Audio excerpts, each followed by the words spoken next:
Tout est politique, bienvenue dans cette seconde partie de votre émission sur i24 News. Un invité exceptionnel cette semaine, le philosophe et essayiste Alain Finkielkraut. Bonjour. Bonjour. Le recteur de la mosquée de Paris a suggéré cette semaine de mettre à disposition, je cite, les églises inoccupées en France à disposition du culte musulman. Alain Finkielkraut, qu'en pensez-vous? J'ai été ahuri par cette proposition. J'ai été étonné que ce soit Dalil Boubaker qui la fasse. Ça pouvait venir d'un représentant de l'UOIF, des frères musulmans ou des salafistes, mais de la part du recteur de la mosquée de Paris, qui est un homme modéré. Et président du Conseil français du culte musulman. C'était très surprenant et très inquiétant. Pourquoi inquiétant? C'est inquiétant parce que, si vous voulez, ça donne crédit à ceux qui pensent que nous vivons aujourd'hui une grande mutation et que la France va se transformer dans son être le plus profond. Les églises... C'est-à-dire transformer en quoi la France? C'est-à-dire que la France... Menacée. La France est un pays qui a été façonné par le catholicisme. La France est un pays, en effet, il y a une église, il y a des églises dans chaque village. Qu'elles soient désaffectées ou inoccupées n'y change rien. Mais pas la transformer en culte musulman? La transformer en mosquée, c'est vraiment dire, voilà, le catholicisme se retire petit à petit. et l'islam prend la place. place. C'est donner l'image d'une véritable substitution culturelle. Est-ce que vous pensez finalement, est-ce que vous ne pensez pas finalement qu'on est quand même en plein clash des civilisations? Aujourd'hui, quand on voit l'Occident, les chrétiens, face à l'islam radical, je me dis quand même que nous sommes menacés et qu'il faut le dire ouvertement. Votre question? C'est ça. Oui, mais alors, justement, il n'y a pas de clash si l'Occident cède sur ce point-là. Où voyez-vous le clash? Les églises vont peut-être risquent d'être transformées en mosquées. Certains disent, de toute façon, puisqu'elles sont inoccupées, autant qu'elles soient transformées en lieu de culte plutôt qu'en restaurant. Mais une église vide, ça reste un lieu spirituel. Parce que ce vide, il peut être aussi, pour beaucoup de non-croyants, une sorte de refuge. Et je pense que on a un peu honte d'exprimer notre effroi devant une proposition aussi impudente, parce que précisément la mémoire de l'Europe, si vous voulez, paralyse l'Europe. Nous avons peur de notre ombre, nous avons peur de nos propres démons, nous nous disons, attention, nous allons retomber dans la xénophobie et le racisme, et à force d'être obsédés par nos propres démons, nous ne voyons pas les réalités, les menaces d'aujourd'hui. Monsieur Finkielkraut, j'imagine que vous êtes furieux aussi quand vous voyez Erdogan en Turquie qui a transformé l'église Sainte-Sophie en mosquée. Oui, là, écoutez, c'est autre chose. Enfin, c'est une église catholique. Je suis toujours un peu évidemment ébranlé par ce genre de phénomène. Voir un islam en expansion et une Europe, si vous voulez, qui accepte de se vider d'elle-même sous prétexte qu'elle est sortie de la religion. C'est une suggestion de la part de Dalil Boubaker. Personne n'a dit oui. J'ai vu un reportage à la télévision française, lors d'un journal télévisé. On parlait d'une église de Lille qui avait été transformée en mosquée, et les journalistes présentaient ça comme une mesure très positive et très heureuse. Et regardez l'UOIF, les frères musulmans, l'UOIF, qui demandent que les jours de fête arabes soient considérés comme des jours fériés en France. Mais jusqu'où allons-nous? Mais justement, il y a cette pression de plus en plus forte, relayée par un certain nombre d'intellectuels très prompts à traiter d'islamophobes tous ceux qui y opposent. Je pense au site Mediapart, par exemple, si vous voulez. Je pense en effet je pense à d'autres qui si vous voulez, à partir du moment où on manifeste une certaine intransigeance, vous accuse de montrer du doigt une communauté faible, minoritaire, comme par exemple Emmanuel Todd. Ça ne touche pas mon islam, Elisabeth a raison. C'est ça, c'est-à-dire c'est la nouvelle version du touche pas à mon pote. Un antiracisme complètement délirant, car il ne s'agit pas d'exclure qui que ce soit, il s'agit d'assumer son propre héritage et d'affirmer un certain nombre de règles. Quand vous voyez l'évolution de ce monde, la tête dont on parle avec Elisabeth, est-ce que vous ne pensez pas qu'on arrive à un tournant, à la fin d'un cycle explosif? Je pense en effet que nous entrons dans une période extrêmement inquiétante où tous nos repères semblent, si vous voulez, s'effacer et où il s'agit de savoir jusqu'où il s'agit de savoir si nous sommes encore capables de nous assumer nous-mêmes et éventuellement de nous défendre. Alors, l'actualité, c'est aussi, cette semaine, les migrants. La France qui a pris une décision qui va augmenter ses capacités d'accueil de migrants, création de plus de 10 000 places d'hébergement supplémentaires. Qu'est-ce que ça vous inspire, Alain Finkielkraut ? Écoutez, c'est une question extraordinairement difficile. Oui, d'ailleurs, il y a ce nouveau mot. Avant, on disait les immigrés, maintenant, on voit les migrants, des gens qui passent, dont on ne sait pas très bien où ils vont, ni ce qu'ils veulent. On constate qu'un certain nombre d'entre eux refusent de demander l'asile, sans doute parce qu'ils savent que émigrés économiques, ils n'y ont pas droit, refusent aussi les centres d'hébergement qui leur sont offerts. Et j'ai entendu sur France Inter Bernard Guetta en appeler emphatiquement à un devoir d'humanité et de compassion. Mais je trouve étrange, si vous voulez, cette espèce d'accord qu'il pourrait y avoir, de consonance entre notre devoir d'humanité et le trafic d'êtres humains auquel se livre la mafia. Notre devoir est-il d'enrichir la mafia et de favoriser ces entreprises? Il me semble que non. Monsieur Finkielkraut, est-ce que vous seriez d'accord finalement avec ce que disait dans un lointain passé Michel Rocard?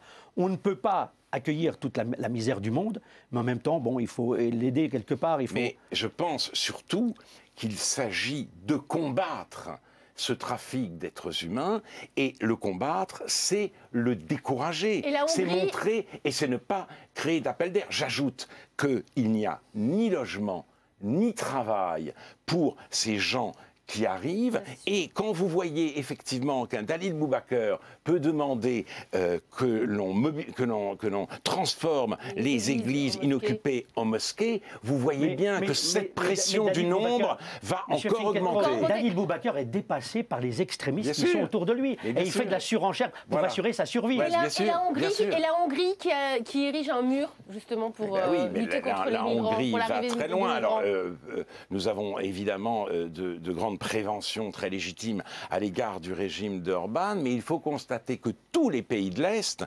sont, si vous voulez, hostiles à cette immigration massive qu'on leur propose. Donc, il ne faut pas en arriver à de telles extrémités, mais je crois aussi que l'accent doit être mis sur la lutte contre les trafiquants, et peut-être un jour l'Europe devra-t-elle, ou l'Occident, ou la communauté internationale, faire quelque chose pour l'Érythrée, parce que ce pays est un camp de concentration, les gens s'en évadent, mais on ne peut pas considérer que l'avenir de l'Érythrée, c'est une des pires dictatures. C'est la pire des dictatures qui soit, des gens qui sont condamnés au service militaire pour toute leur vie, mais l'avenir des Érythréens ne peut pas être l'Europe. Donc il faut prendre les choses à la racine. Alors vous parlez de communauté internationale.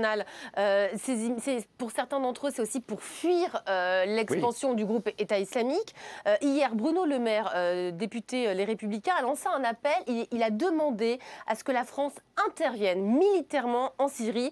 Faut-il le faire ? Je ne sais pas quel sens serait intervenir auprès de qui et contre qui, s'il a une idée meilleure. Il ne faut pas non plus que les intellectuels se prennent pour ce qu'ils ne sont pas. Si vous voulez, il y a des éléments que je n'ai pas en main. Je ne peux pas, si vous voulez, m'improviser homme d'État, responsable stratège militaire ou responsable politique. Mais je crois en effet que l'Europe doit penser à des interventions, qu'il s'agisse éventuellement de la Syrie ou de la Libye. Parce que ces gens dont vous dites, ils fuient les régimes dictatoriaux, ils fuient peut-être aussi l'État islamique, mais l'État islamique favorise aussi leur venue en France parce que ça fait partie de son plan de déstabilisation de l'Europe. On ne cesse de parler d'aveu d'impuissance, de faiblesse d'un Obama face à ce qui se passe en Irak et en Syrie. Est-ce qu'aujourd'hui, vous, le sage que vous êtes, le philosophe, vous avez encore le sentiment qu'il y ait dans ce monde, au sein de la gouvernance mondiale, quelqu'un qui ait une véritable vision et qui soit prêt à résoudre les problèmes? Moi, j'ai l'impression qu'il n'y a plus personne. Je crois que tout le monde est un peu dépassé. Je crois aussi que beaucoup de gens beaucoup d'hommes politiques et d'intellectuels ont une vision purement économiste des problèmes. Le vrai conflit, au bout du compte, c'est le conflit entre ceux qui ont et ceux qui n'ont pas, les possédants et les dépossédés. Ils mésestiment la puissance des conflits civilisationnels ou religieux, et Obama a voulu commencer son mandat au Caire par un appel au dialogue des civilisations qui s'est révélé malheureusement totalement à côté de la plaque. Alain Finkielkraut, est-ce que les choses ont changé en France depuis le 11 janvier et la prise de conscience nationale ? Je pense qu'elles ont changé dans le mauvais sens.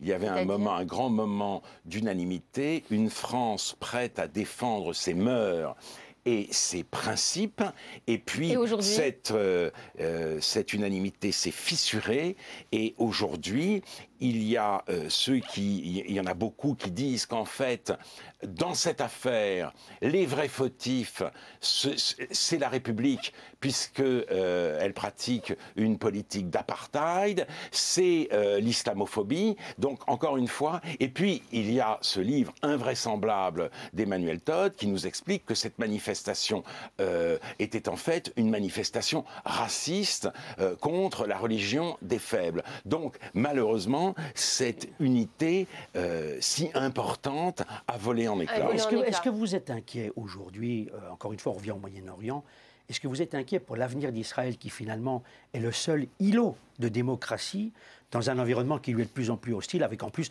la montée de l'antisémitisme?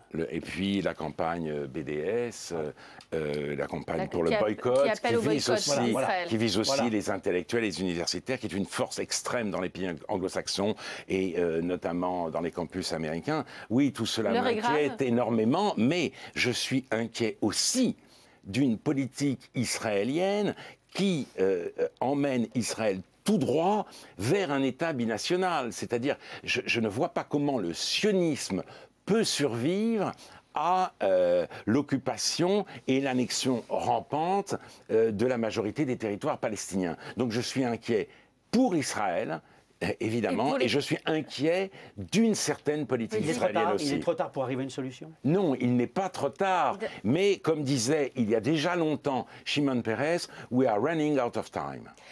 Dernière question, Alain Finkielkraut. Suis-je ce que mon passé a fait de moi? C'était l'un des sujets de l'épreuve de philo du bac cette semaine. Vous avez 1 minute, vous n'avez pas 4 heures. Je ne suis pas seulement ce que mon passé a fait de moi. Et évidemment, nous sommes des individus, il y a une part très importante de liberté en nous, mais évidemment, nous ne sommes pas nos propres créateurs. Il n'est pas au pouvoir de l'homme de s'inventer lui-même. La liberté ne va pas jusque-là, donc je dépends pour une part de ce que j'ai reçu. Mon passé, c'est la langue que je parle, je ne l'ai pas inventée. C'est aussi toute une part de mon héritage. Ce n'est pas moi qui ai choisi de naître dans une famille de juifs ashkénazes rescapés, et ce passé a contribué au façonnement de ma personnalité. Est-ce que vous pensez que pour les étudiants d'aujourd'hui, Charlie, ce qui s'est passé en janvier, peut faire partie de ce qu'ils deviendront du passé, de ce qu'ils deviendront dans ce type de sujet? Ben, je ne sais pas, Charlie, c'est un peu proche, c'est pas tout à fait le même passé, mais ça fait en partie effet, de leur histoire je pense maintenant. que c'est un véritable traumatisme qu'il ne faut pas et qu'il ne faut surtout pas tourner la page. D'ailleurs, serions-nous tentés de le faire? Je pense que l'islamisme, dans ses prochaines manifestations, nous en empêchera. L'islamisme, vous dites que l'islamisme radical nous empêchera de tourner la page. Parce que c'est un combat de longue haleine. Parce que c'est un combat de longue haleine et parce qu'on n'a pas fini d'en voir. Malheureusement. Merci beaucoup Alain Finkielkraut d'avoir été notre invité cette semaine dans Tout est politique. Je rappelle que vous êtes philosophe et essayiste. Merci Christian Mallard. Merci. À la semaine prochaine dans un nouveau numéro de Tout est politique. Restez avec nous sur i24 News.